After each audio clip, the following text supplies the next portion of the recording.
Mesdames et messieurs, bonjour, et on se tait. On écoute, s'il vous plaît.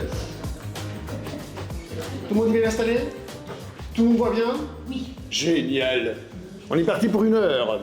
1 heure à présenter Tatiana Jerkens dans Sorcière et son précédent qui a reçu un superbe prix, on en parlera tout à l'heure. Un prix extraordinaire, un prix unique, vraiment.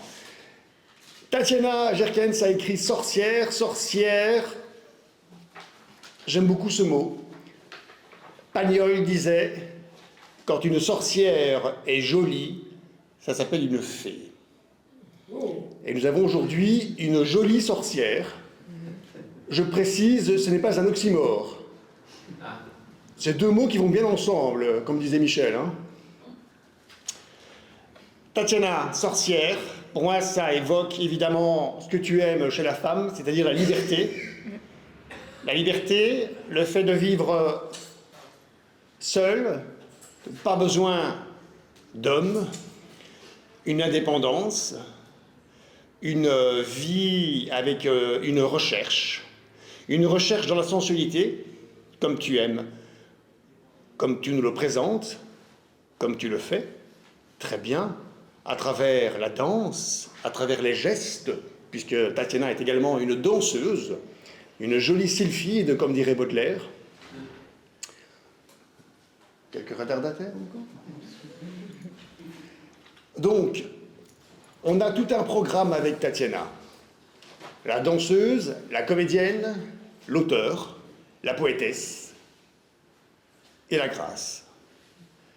Alors aujourd'hui, on a un livre qui évoquera tout cela, avec des mots lapidaires, simples, forts et costauds. On a cette dame qui tout de suite va nous présenter et va nous lire un extrait. Je te suggère de préparer un extrait pour lire dans quelques petites secondes. On prépare un extrait, prépare un moment.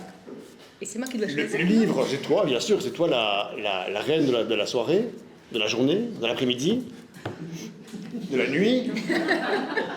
J'ai bien fait de venir. C'est un moment pour directement rentrer dans le vif du sujet, rentrer dans le texte. On va évidemment détailler tout cela, on va en parler.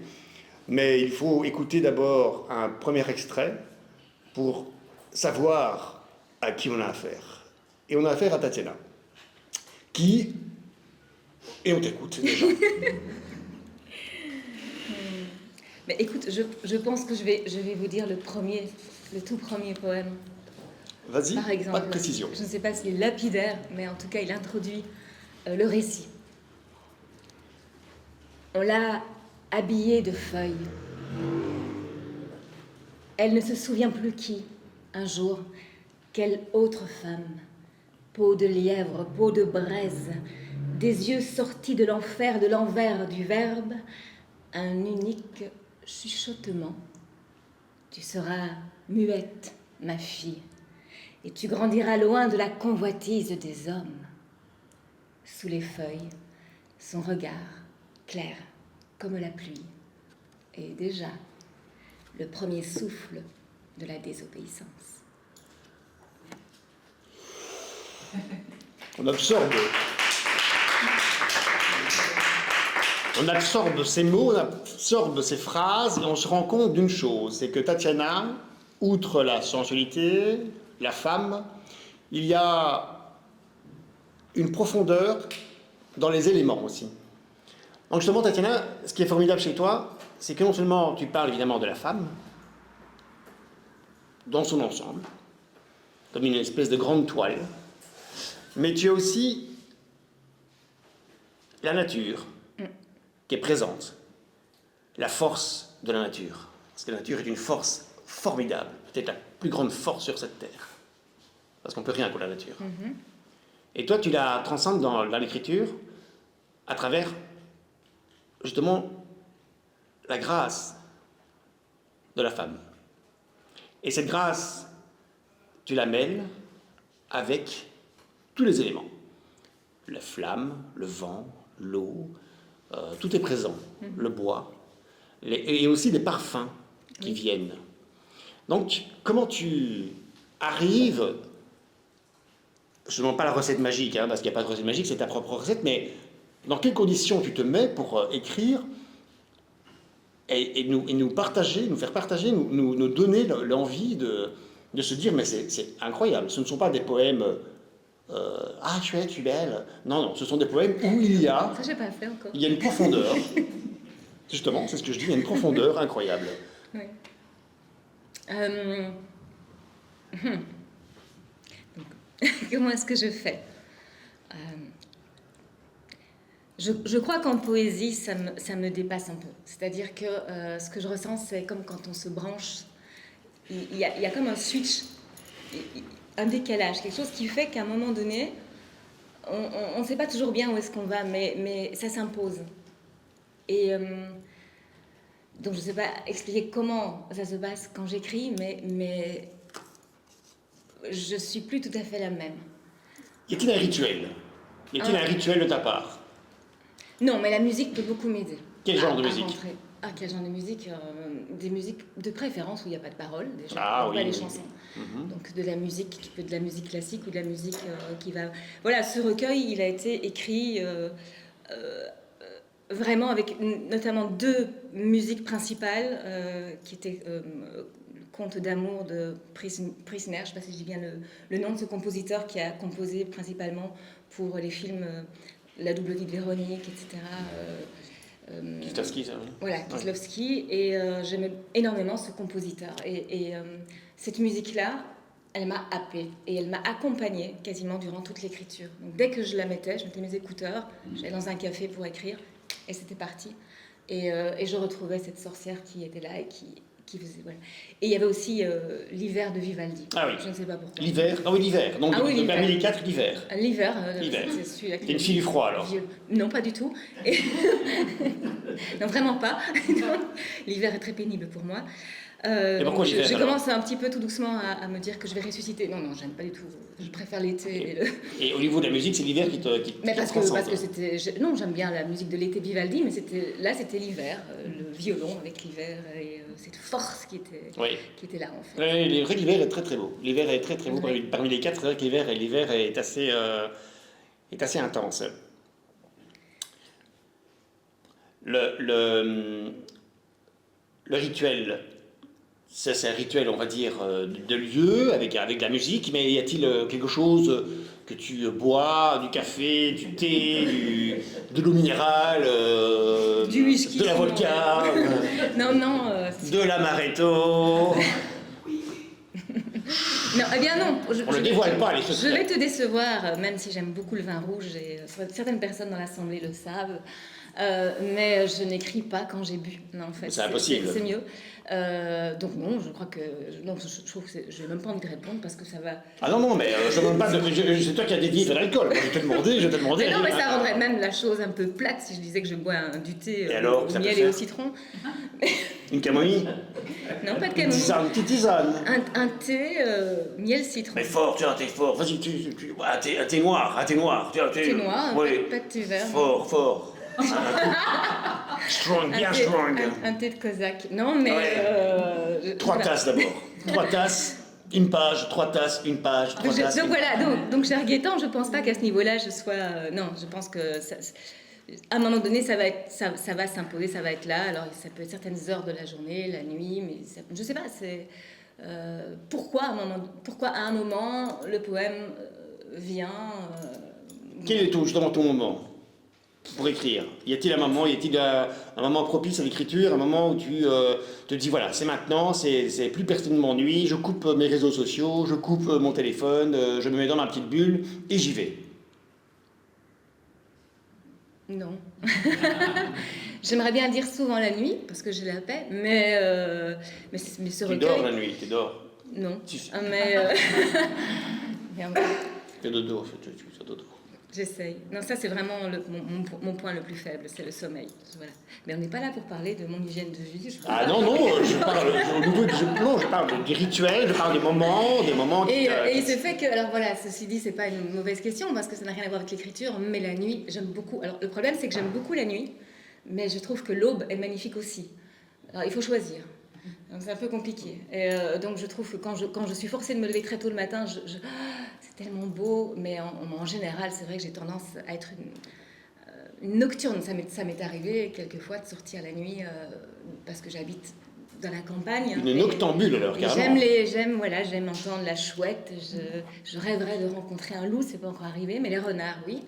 Et donc ça rejoint quelque part. Attends, mais les renards, il y en a. Tu parlais des loups. Oui, oui.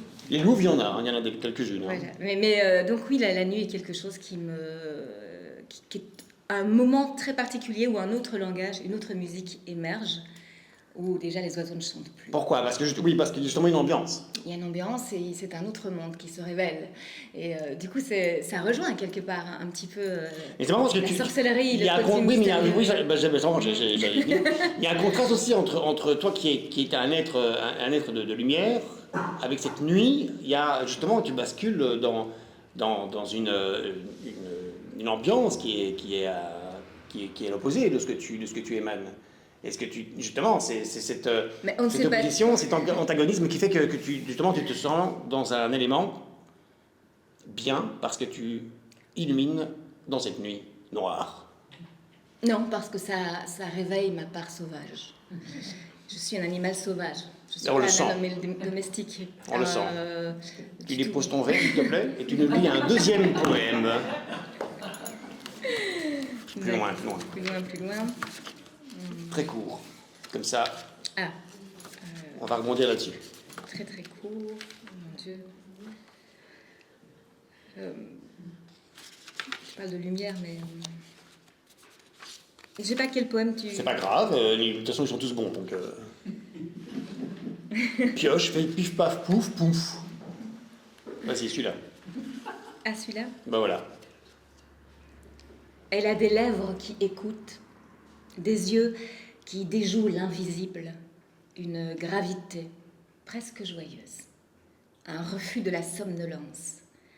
Si elle sourit, c'est pour déflorer le mensonge, rendre à la laideur sa pureté de chrysalide. Elle a des gestes féroces qui réinventent la grâce. C'est...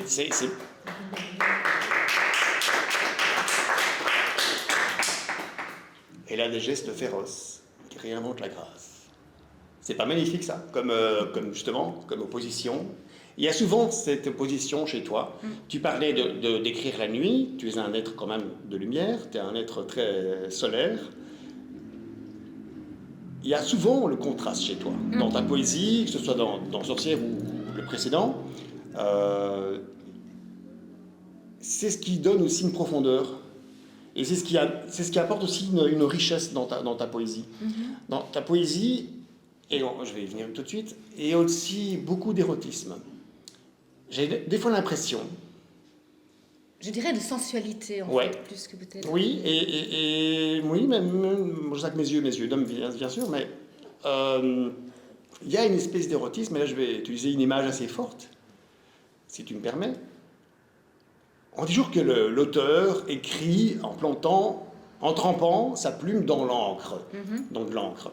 Moi j'ai l'impression que des fois tu écris en trempant ta plume dans de la cyprine.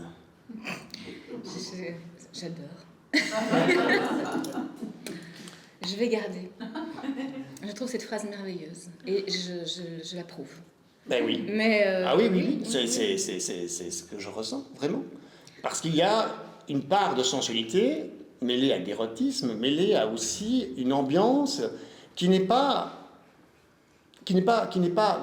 non seulement qui n'est pas vaine, qui n'est pas non plus fleur bleue, qui n'est pas rose bonbon, et qui est profonde. C'est ça qui est fort chez toi. C'est que c'est très compliqué d'écrire de la poésie érotique. C'est très compliqué d'écrire d'être sensuel. C'est extrêmement compliqué que cela émane.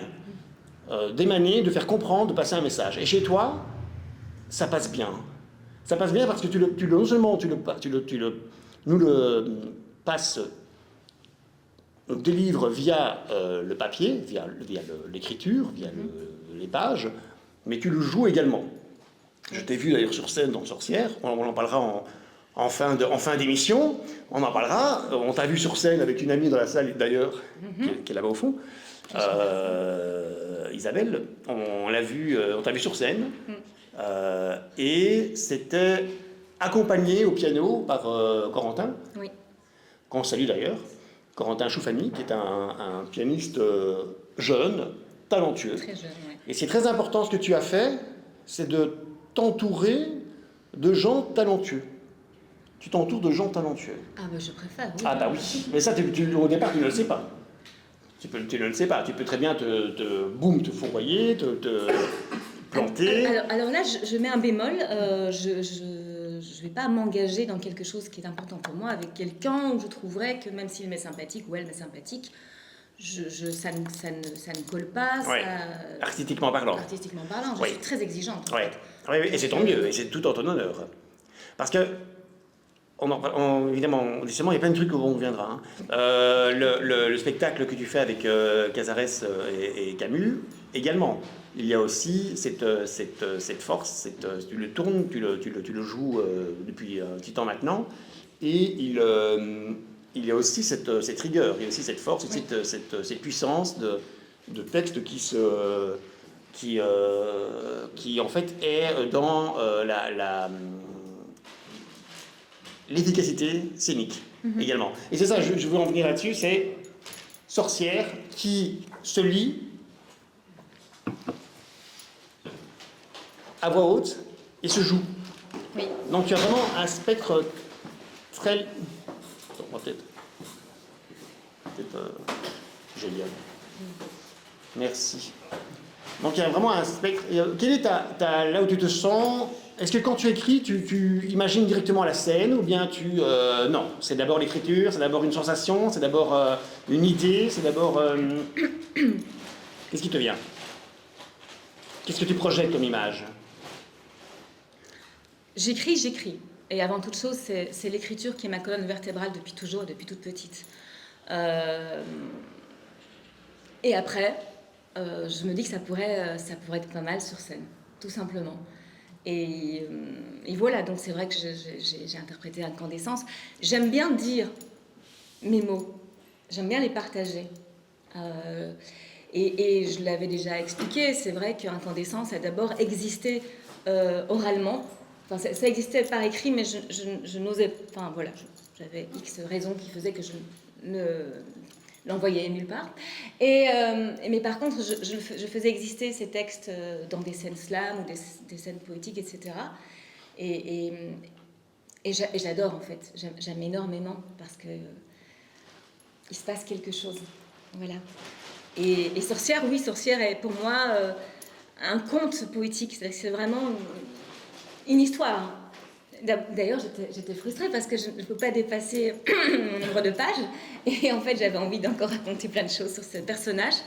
Et c'est un personnage, je pense, que je vais vraiment reprendre. Et j'ai un projet d'en faire, soit poétiquement... D'en faire, mais peut-être, voilà, un petit roman. Oui, oui. Et pas de paradis, d'en faire. C'est un personnage qui me tient beaucoup à cœur et qui s'est imposé à moi.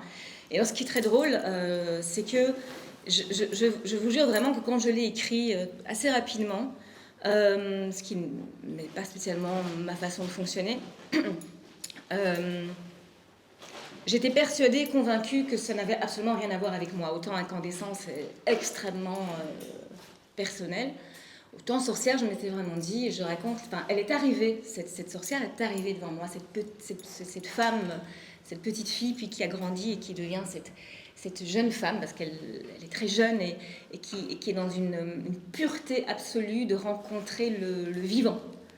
Donc la nature, tout ce qui nous entoure, et par toute sa sensitivité, par le toucher, la bouche, comme un petit animal qui n'a pas été justement domestiqué, et qui va malheureusement, et qui du coup peut être féroce, comme un animal aussi, et qui a une sensualité instinctive, comme je pense ça se passe pour les êtres humains normalement, sauf qu'elle va rencontrer l'homme, mais pas l'homme gentil, bienveillant, doux, attentionné, qui existe, mais un autre type d'homme un petit peu plus...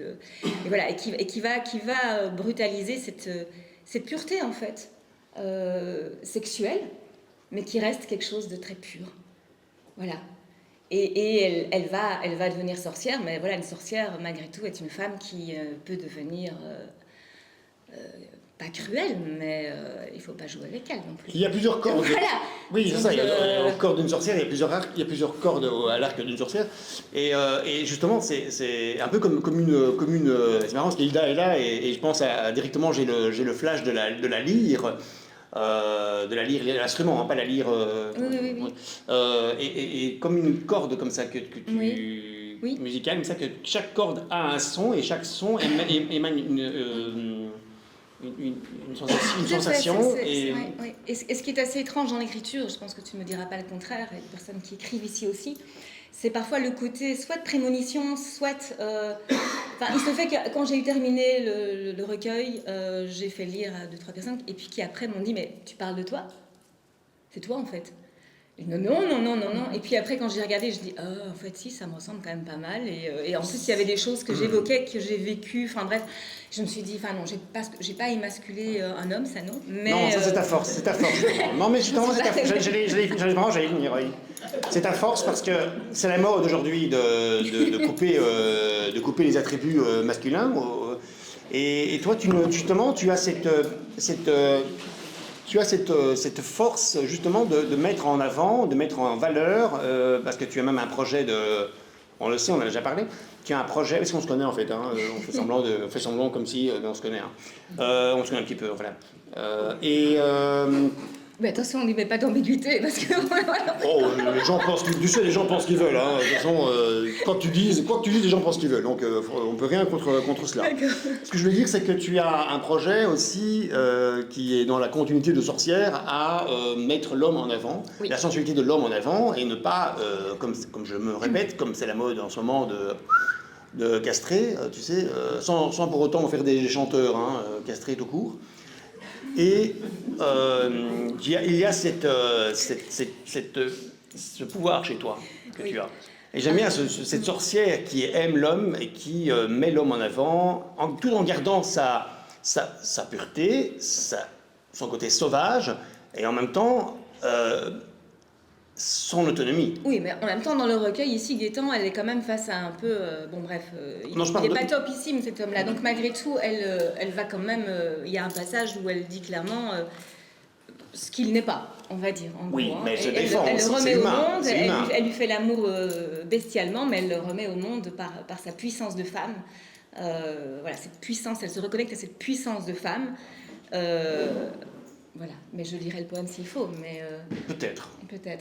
Mais ce que tu dis par rapport à cet autre recueil, oui, c'est quelque chose qui m'est important, qui m'est précieux, qui était déjà en partie évoqué dans Incandescence, même si ça évoque quand même une passion très douloureuse. Et là, je suis en train d'écrire quelque chose qui est très solaire, en fait, qui est très la jouissance joyeuse. Qui te ressemble. Et où, en effet, j'ai observé que il y a beaucoup de poèmes ou d'écrits sur le corps de la femme, heureusement, mais sur le corps masculin, de façon positive. Il n'y en a pas beaucoup, surtout pour le moment, effectivement.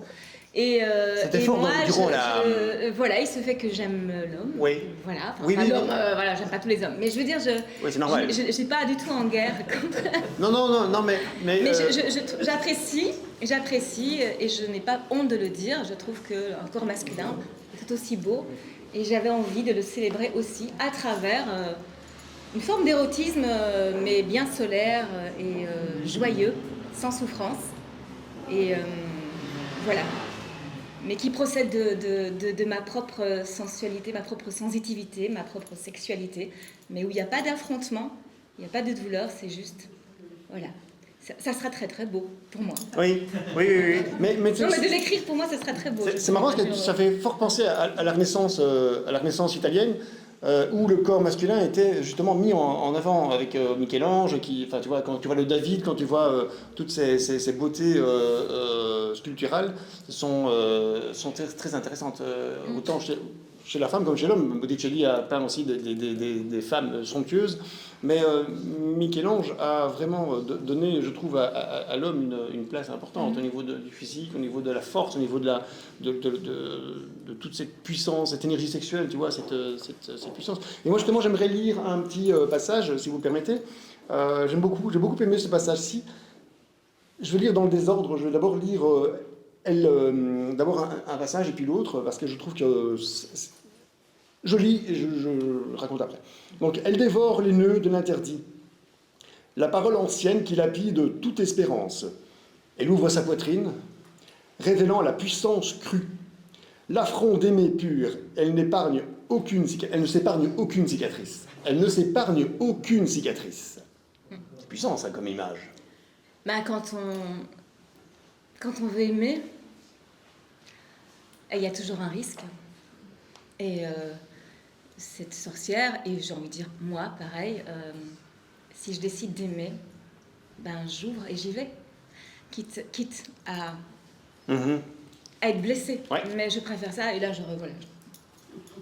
Et là, je reviens à ce que je disais tout à l'heure, avec les éléments, avec la nature, la forêt se resserre dans son ventre. Ces tangs d'arbres qui poussent en gémissant, tordus par des mains de ciel fou. Elle caresse le bois de ses hanches, multiplie ses doigts dans les fils d'une histoire oubliée. Son pubis est une prière, un incendie dans la cathédrale des nuits de glace. En si peu de mots, tu exprimes quelque chose de beau, d'effrayant, d'effroyable, de froid, de chaud, de froid, de glacé. C'est formidable.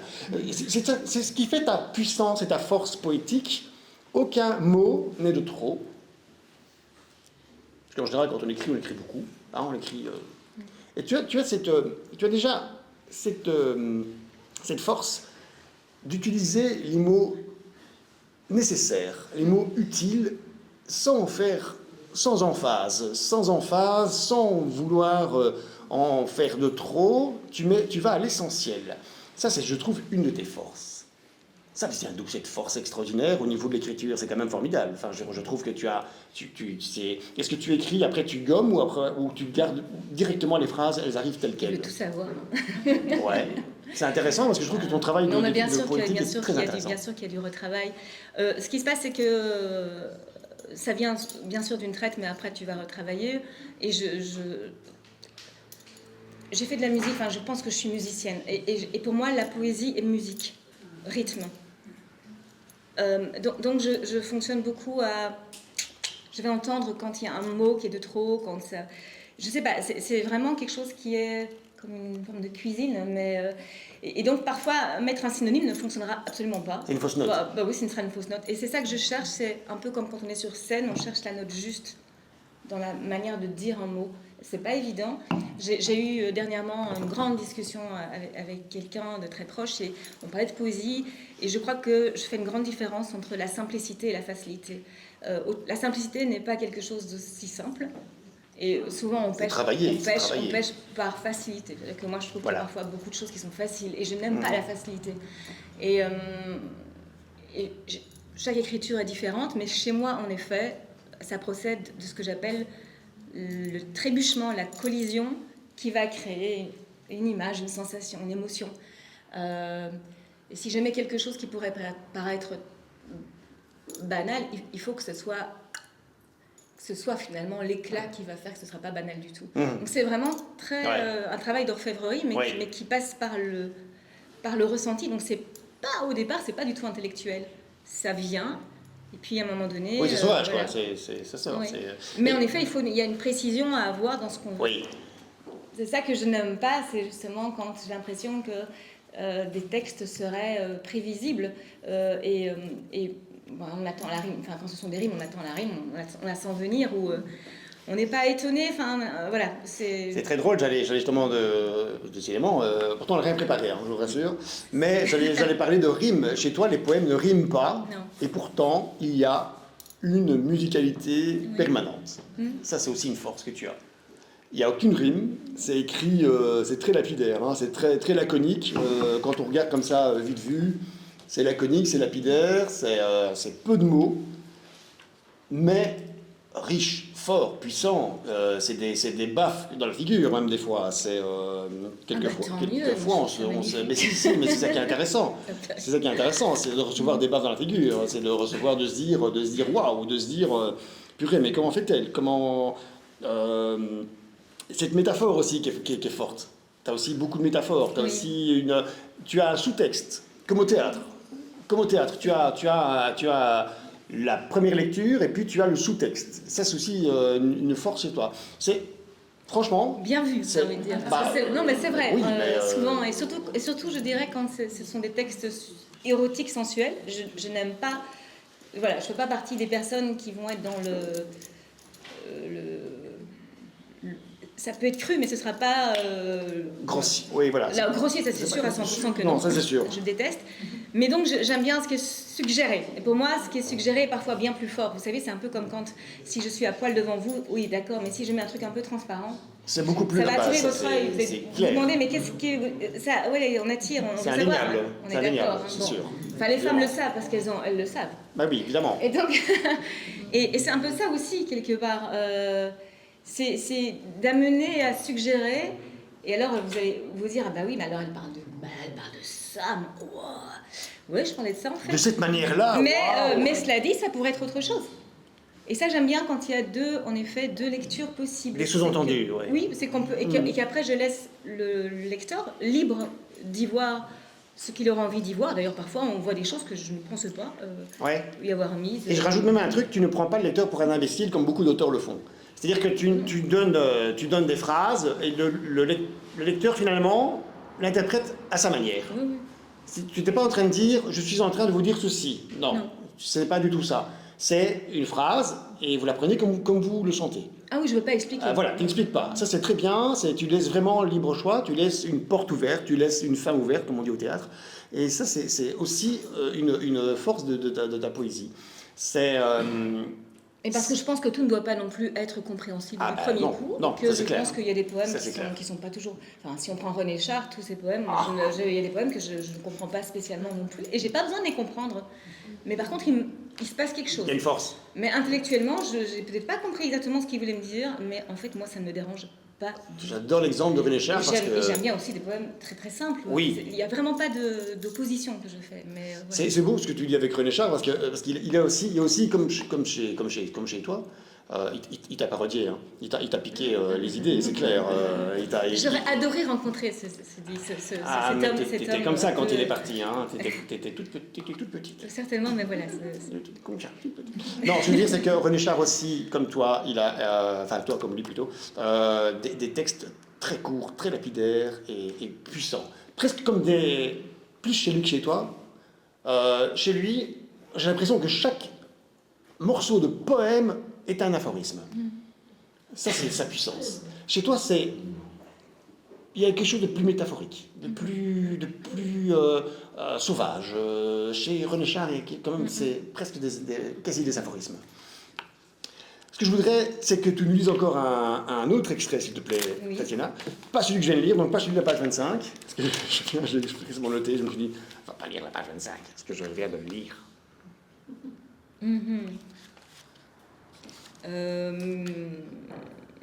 T'es prête? Oui. Sinon, j'enchaînais avec... Vas-y. Les premières blessures ne font jamais mal. Elles laissent une empreinte très fine dans la calligraphie du regard. Un étonnement, le sourire après l'entaille. Les premières blessures mentent sur la douceur de ce qui pourrait suivre. Et sinon, j'ai aussi celui-là, si tu veux. Ouais. L'homme déchire la robe, violente la grâce. Il gaine l'infini dans ses mains d'ogre qui tremblent. Il veut posséder quand rien ne se défend. Et la petite croit grandir alors qu'elle apprend juste à mourir. L'image est très forte. L'image est extrêmement forte. On a vraiment... C'est comme un dessin animé, mais d'animation. Tu vois?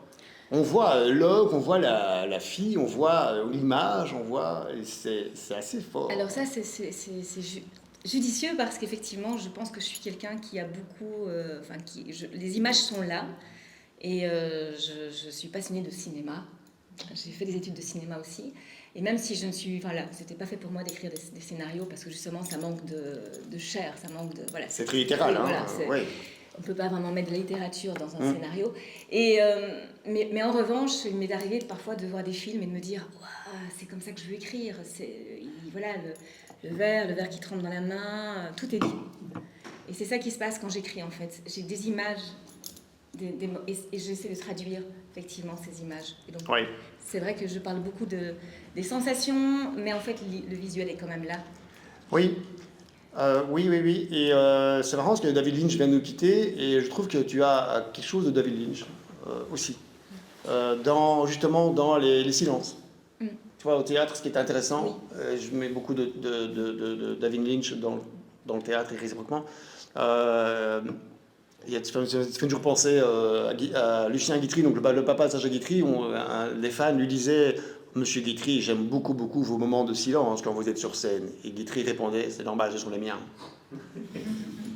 Et chez toi, il y a cette force-là, en fait, il y a cette puissance-là, tu vois. À travers le texte, tu as le visuel qui est là, comme au cinéma de David Lynch, pour prendre cet exemple-là.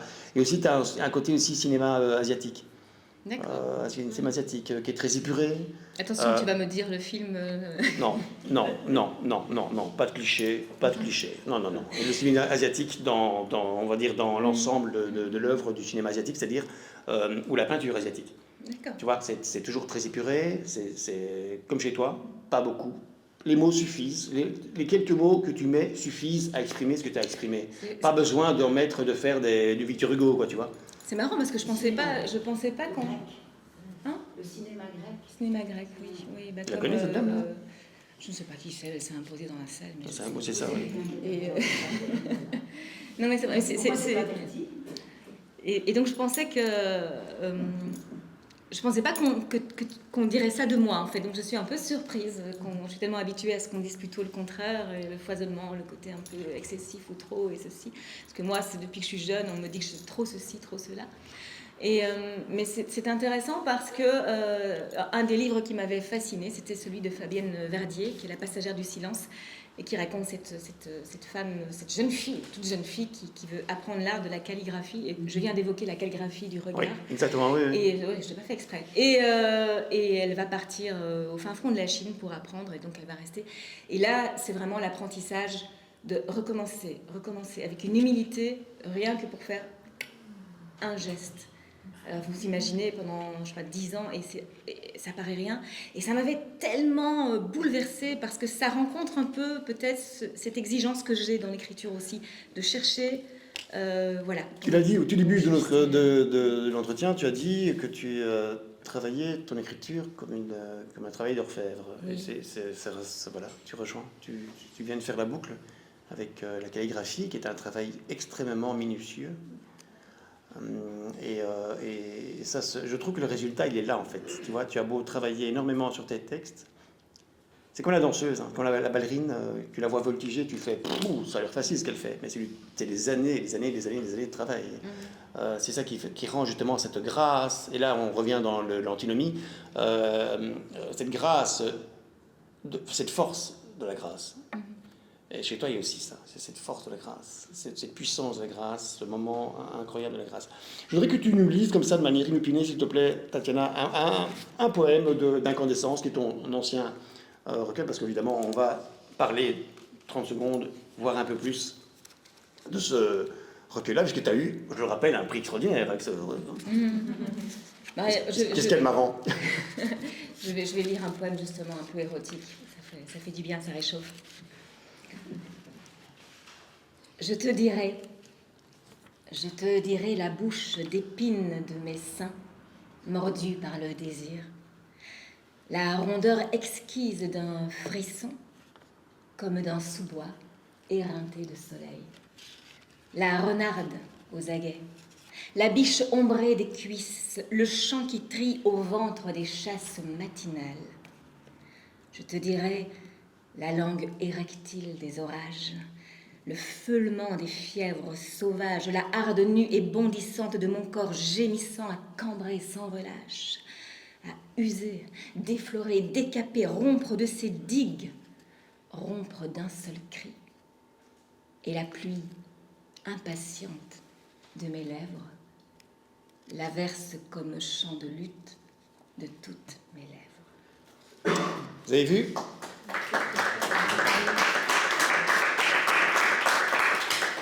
Il y a toujours un élément de la nature présent. Elle a pris un poème ici, comme ça, au hasard, et paf, la nature est présente, Oui. cette nature. Oui. Tu l'aimes, hein? Tu Oui. l'aimes, hein? Ah ben, C'est la vie, hein? oui, mais voilà, je suis... oui. Ouais. C'est ce que je suis fondamentalement. Oui, je pourrais pas... Sans les arbres, sans... On me dit souvent que je suis fille du feu, mais c'est vrai, mais en vérité, j'aime énormément l'eau. Dès qu'il y a un point d'eau, je vais nager dedans. Et j'ai même nagé dans la Meuse toute nue, c'est dire. Donc voilà, oui. Une naïade, sans noyade. T'as eu je vois que t'as un J'ai eu un bandeau. prix. Oh, mais c'est magnifique. Et dis-nous quelques mots sur ce petit prix que t'as reçu, là. Qu'est-ce que c'est, le prix, Le comment? prix Fosserama 2024, 100% belge. Il y a 3 conditions. Ouais. Édité par un Belge. éditeur belge. Un imprimeur belge Imprimeur. et un résident. Je précise un résident et non pas un belge, hein, ou une belge. J'ai fait exception avec Tatiana, avec qui nous vient de Waterloo. Je me suis dit, est-ce que c'est compris dans la Belgique? Je me suis dit, allez, elle fait partie du truc, elle fait partie du machin. J'ai mis Waterloo dans la Belgique.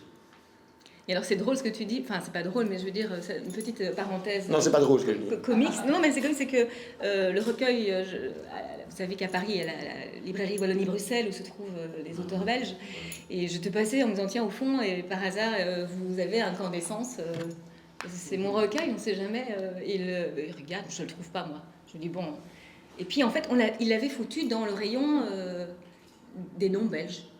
Je ne sais pas pourquoi. Elle m'a dit, mais vous n'êtes pas belge? Je lui ai dit, ben si. Je ne sais pas pourquoi est-ce que vous me mettez là. Moi, voilà, fin de la parenthèse. Donc j'ai été redéplacée. Et question, où l'avez-vous placé? Mais voilà, il y avait un petit rayon avec des auteurs qui n'étaient pas belges. On m'a mis là. Je ne sais pas pourquoi. Non, c'est dégueulasse. Hein. Non, bah bon, voilà. Moi, Avec les Suissesses, peut-être. Voilà. C'était pas très intéressant, mais enfin voilà. Ah non, c'est une petite anecdote.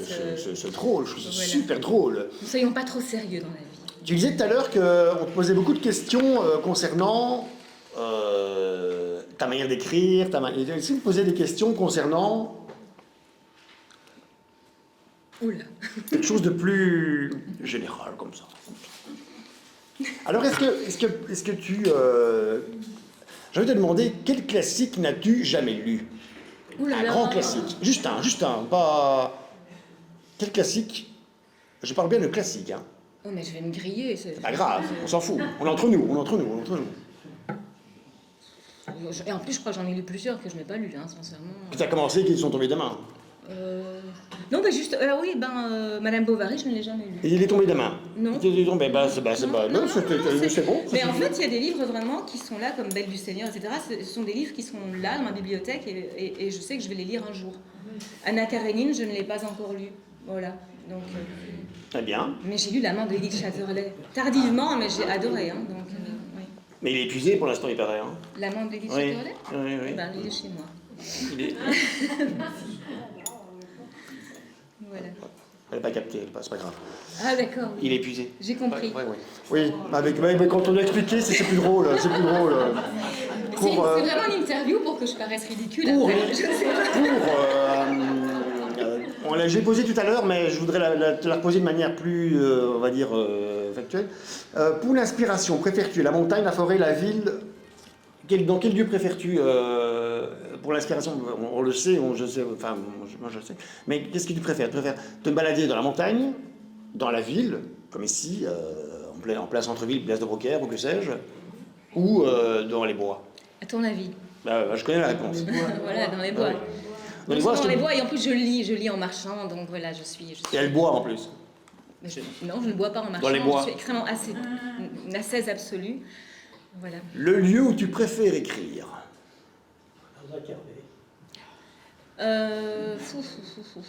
Non, pas spécialement, oui, ça peut, mais oui, dans un café, j'aime bien, mais alors je mets mes écouteurs parce qu'il y a une espèce de vibration surtout à Louvain-la-Neuve, parce qu'il y a beaucoup d'étudiants.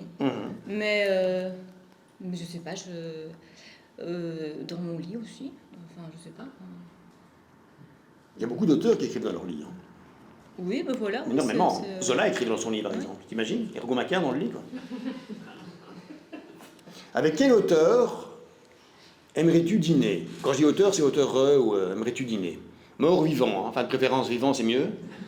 Mais parce que j'en ai plein qui sont morts et que j'aime bien. Justement, tu peux dire un mort, tu peux aller au Père Lachaise. Enfin, avec qui préfères-tu Alors, je vais pas dire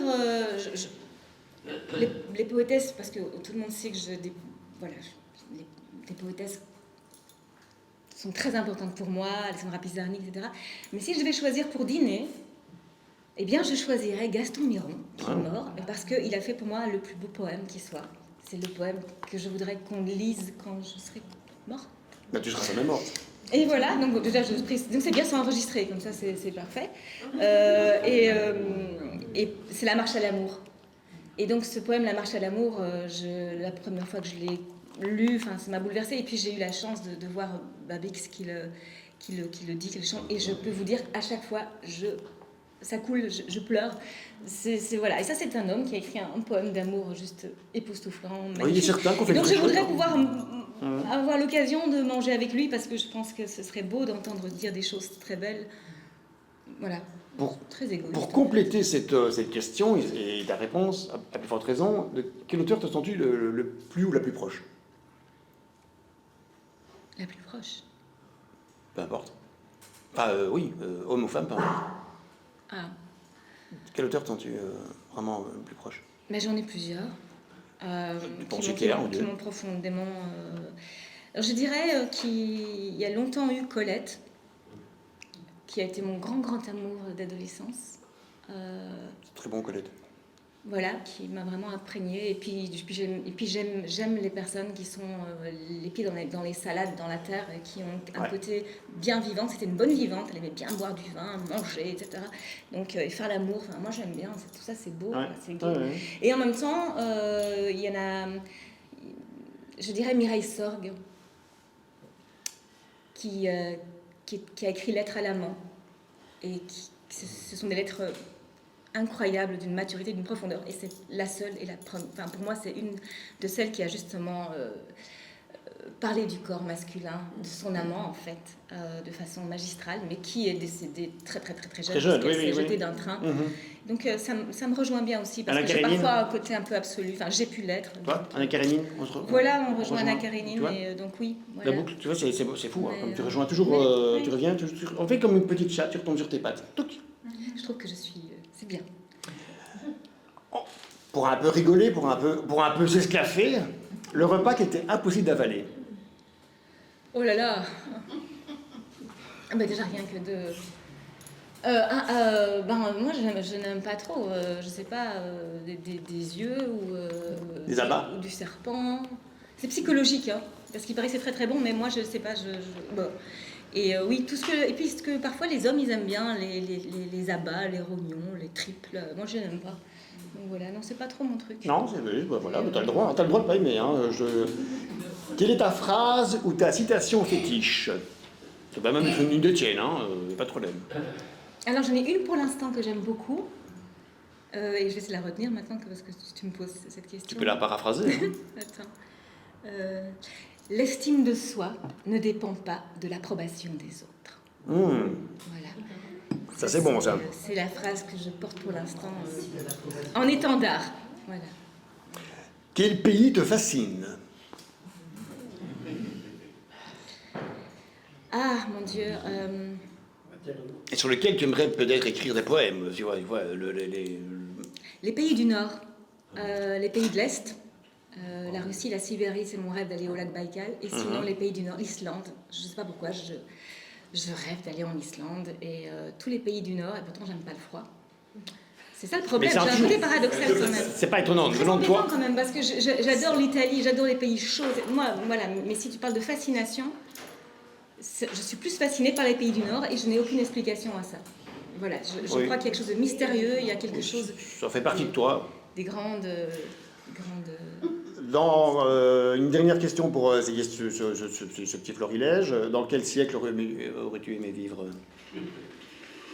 Bon, c'est pas... Ouh là là. Et évidemment, vivre en tant qu'auteur. Ça, c'est vraiment la question que je déteste. Joker. Ouais, non, je sais pas. Franchement, je ne sais pas s'il y a Non. vraiment une époque qui me... Tu veux nous lire Ou alors peut-être malgré tout le XXe siècle, mais une époque 20e? un peu... À quelle alors? Donc, Quelle c'est pas partie du la- 20e? Pour le moment, bof. Mais, Non, mais la partie... les années 80, je sais pas, moi, il y a eu des années qui étaient assez sympas. Quand Ah même. oui, mais ça, tu as connu. Ça, tu as connu. Bah, j'ai connu, j'étais oui, petite. mais quand même, tu j'étais as connu. gentille, Tu étais vivante. Je suis pas non plus trop vieille. T'étais comme ça. Mais t'étais toute petite. Mais je parle Mais vraiment voilà, mais- entre deux guerres, ou une des années folles, ou tu vois... Oui, avec le Charleston, etc. Oui, oui, Je voudrais bien, moi, Charleston en plus. oui. Mais j'en ai fait. Ouais, je sais. Alors, je disais tout à l'heure, Tatiana est auteure, poétesse, bien sûr, par extension, danseuse, comédienne. On a des projets même à deux, de théâtre, parce que Tatiana va certainement jouer dans le premier, à la rentrée, un de mes textes concernant Anaïs Nin. Hein. On parlait d'érotisme, donc ça lui va comme un gant, évidemment. On viendra évidemment avec cette info-là. Pour l'instant, c'est encore en suspens, mais en tout cas, c'est dans les projets concrètement. Tu as aussi un spectacle pour l'instant, tu l'as joué hier soir. Dis-nous, justement, j'aime beaucoup cette phrase. Il a écrit ça dans Caligula. C'est aimer un être, c'est accepter de vieillir avec lui. C'est beau ça. Ouais, hein. Ouais. C'est donc Camus dans Caligula. Et parle-nous un petit peu de ce spectacle de Cazares et Camus, s'il te plaît. Et dis-nous si tu as d'autres dates en perspective. Eh bien, Maria Cazares et Albert Camus se sont aimés pendant 10 ans. Enfin, ce qui s'est passé, je pense que si vous ne connaissez pas l'histoire, ils sont tombés amoureux à Paris le jour du débarquement, le 6 juin. Et Camus étant marié, Maria Cazares a très vite mis fin à ce début de relation. Lui n'a eu de cesse de lui écrire pendant 4 ans et elle restait... non, voilà. Et 4 ans plus tard, le même jour à Paris, 4 ans plus tard précisément, ils retombent l'un sur l'autre. Et là, ils décident de s'aimer. Lui ne quittera jamais sa femme.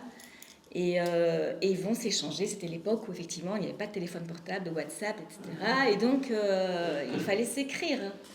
Et comme ils ne vivaient pas ensemble et qu'il y avait beaucoup d'absence, ils s'écrivaient beaucoup de lettres amoureuses, mais pas qu'amoureuses, ils parlaient aussi de leur art, de la politique. C'est deux artistes qui s'admiraient profondément. Et donc, on a décidé avec François Géaud de donner 1 heure de spectacle avec des extraits, parce que vous imaginez bien que c'est une brique. Il y a 800 lettres, enfin je veux dire c'est beaucoup, donc on a vraiment pris les petits extraits et on s'est concentré sur la relation amoureuse dans différentes nuances, jusqu'à la mort accidentelle de Camus alors qu'il devait rejoindre Maria Cazares. C'est très romanesque. Hein. C'est très romanesque, c'est très fort, c'est très passionné, c'est très beau, c'est très... Enfin voilà, je suis amoureuse de ce spectacle, je suis tombée en admiration pour cette femme qui était libre, qui était un caractère fort, qui était d'origine espagnole, qui était orgueilleuse, qui était passionnée, intense, en bref, ça me parle beaucoup. Et qui voilà, et quand elle aime, quoi. Et donc elle le dit d'ailleurs, à un moment donné, elle dit, s'il le faut, je mettrai même toute ma cruauté à t'avoir s'il le faut. Voilà, les choses sont dites.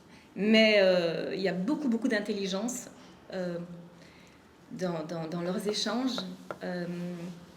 Et donc voilà, jusqu'à présent, le public, il est vraiment... Au rendez-vous, oui. Au rendez-vous, les gens sont bouleversés. Et chose merveilleuse, alors après, je ne sais pas si ça se réalise, mais souvent les personnes veulent tomber amoureuses après quand elles ne le sont pas encore. Et aussi, donc c'est ce que je dis, venez si vous êtes célibataire. Et puis sinon, elles ont envie d'écrire des lettres manuscrites à leur amour ou quelqu'un d'autre.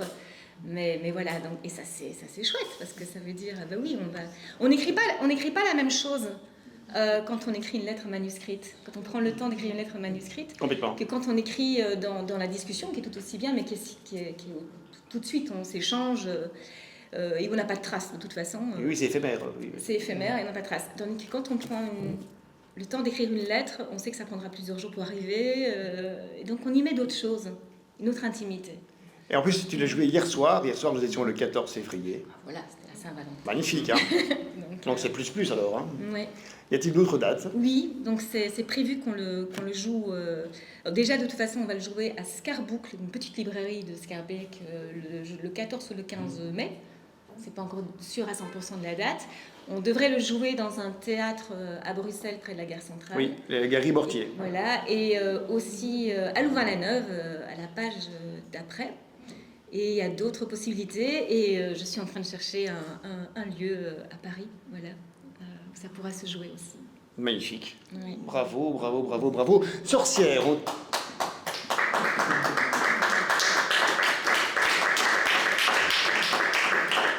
Allez-y, elle le mérite. Sorcière, nous on l'a vu, évidemment le livre existe, il est en vente. Après la séance, vous pouvez vous le procurer ici auprès de Tatiana. Sorcière, on l'a vu sur scène. Y a-t-il d'autres dates également avec Sorcière, accompagnée avec monsieur? Oui, en fait, j'ai envie de le rejouer. Et donc, très certainement, au printemps, ce sera à Waterloo. Donc voilà. Et avec Corentin. Et sinon, c'est aussi un projet de le faire avec un guitariste, chanteur français à Paris aussi. Voilà, j'aime bien sortir un peu des frontières pour l'instant. Oui, c'est très bien. Un dernier extrait, s'il te plaît. Vers la fin, tu vois. Oui. Histoire de... Raconte pas la fin. Non.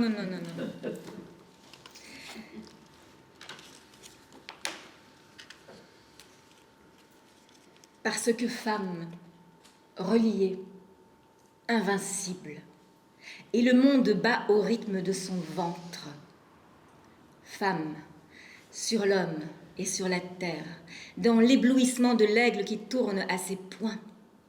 Elle convoque le duel à pourfendre les ténèbres, redistribue les ossements de son incantation muette. Elle te soulève, homme, dans son embrasement sans fierté. Elle te remet au monde, puisque de ce monde, tu n'as rien appris à recevoir. Femme et sorcière, jusqu'au fracas du cœur, entends-tu son hurlement?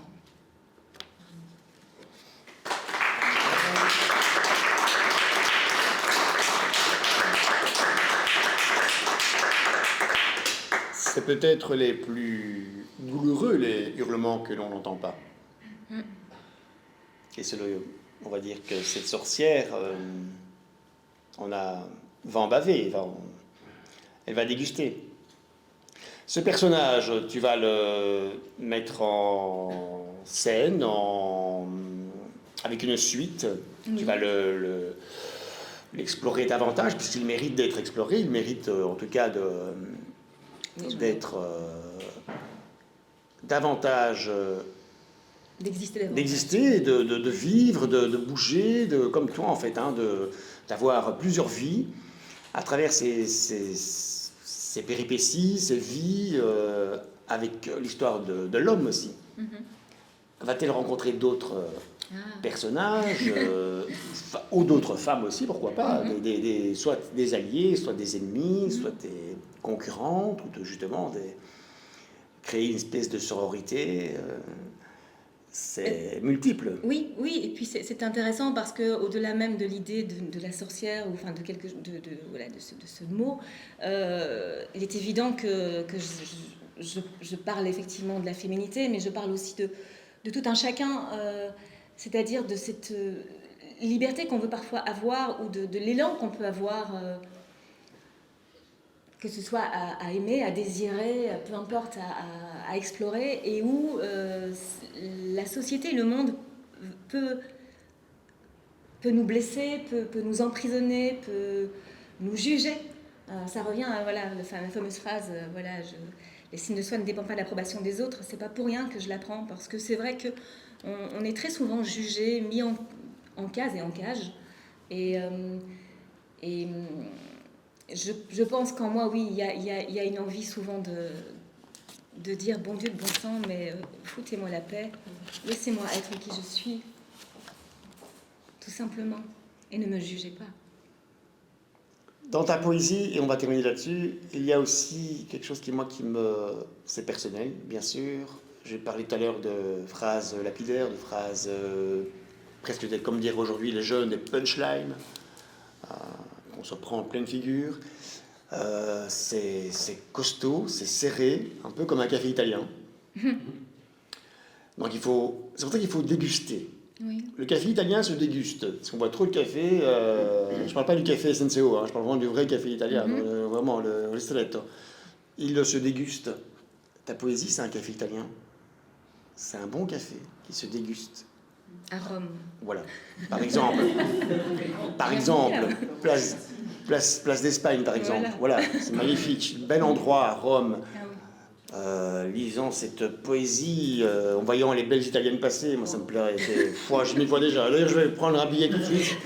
Tout de suite après l'entretien, je vais prendre un billet, je vais aller à Rome et je vais t'envoyer une photo et dire voilà. Oui, volontiers. Je suis en train de lire. Et justement, c'est de la poésie, c'est très compliqué. La question, tu vas voir, c'est une question, tu vas voir. C'est de la poésie, c'est très compliqué. La traduction. Dans quelle langue aimerais-tu être traduite? Ah bah justement, je sais... L'avantage, pardon, avant de répondre, l'avantage avec la poésie, c'est qu'elle n'est pas en vers. Oui. Ça, c'est déjà l'avantage. Elle ne rime pas, elle n'est pas en vers. C'est un gros avantage. Ah bah je répondrai dans toutes les langues. Dans toutes les langues. T'es pas difficile, toi. Hein. Mais non, mais parce Tour de Babel, mais voilà. parce que j'ai pas envie de mettre une langue au-dessus d'une autre, en fait, et qu'il y a peut-être des langues que je ne connais pas. Et qu'il y a des alphabets aussi différents. Des alphabets différents. Et il y a des langues, il paraît qu'il y a une langue qui meurt chaque jour. Donc je me dirais peut-être être traduite dans une langue qui est en train de mourir. Pour éviter qu'elle parte, qu'elle s'en aille. Par exemple. Pour qu'elle reste vivante. Oui. C'est beau, ça, ce qu'elle vient de dire. Donc elle est altruiste en plus. Elle n'est pas seulement jolie, poétesse, machin. Non, elle a tout ça. Elle a plein de qualités. C'est ça qui est fort chez Tatiana, c'est qu'elle a énormément de qualités. Sorcière, il est ici. Un petit mot sur l'édition? Ah bah c'est Les Chants de Jeanne, donc édition du Grenier Jeanne Tony. Et c'est à l'invitation, et je remercie Baba, justement. Baba Dara, qui est celui qui m'a invité à lui proposer quelque chose. Voilà, et ça je le remercie énormément. Une excellente idée. Voilà, c'est grâce à lui aussi que Sorcière existe. Une excellente idée parce que c'est vraiment un excellent livre. Il n'est pas cher, franchement il n'est pas cher. 5 €, et c'est pas cher. Non, vraiment, il est riche, il est extrêmement riche. On peut le lire, le relire, le re-relire, le lire à voix haute, aller voir Tatiana sur scène aussi, il y a une lecture qu'on peut faire. On peut dessiner dedans. Voilà, on peut faire il y a une partie coloriage aussi. Donc, ce qui est magique aussi avec ce livre, c'est qu'on peut le lire, on peut le relire, comme je viens de dire, mais également on peut le découvrir, le redécouvrir en allant voir Tatiana sur scène, quand elle joue sorcière. Je voudrais remercier le directeur de la galerie pour l'invitation, pour cette belle galerie. Celles et ceux qui ne connaissent pas la galerie, je suggère d'aller faire un coup d'œil, d'aller jeter. Il y a une belle passerelle qui est très solide, je vous rassure. Passerelle transparente, elle est solide. Donc je voudrais qu'on applaudisse Géry, s'il vous plaît. Merci.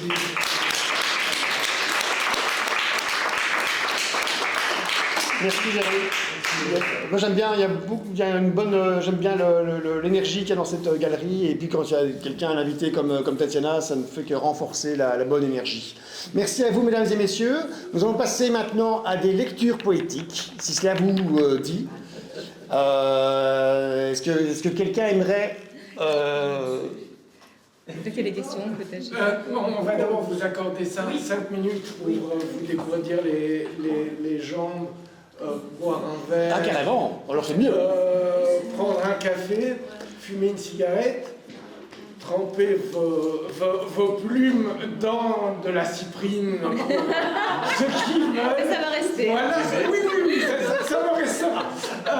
Et puis on se retrouve effectivement pour une séance de lecture poétique de vos textes, de textes d'autres auteurs. Ça, c'est à votre à votre meilleur choix.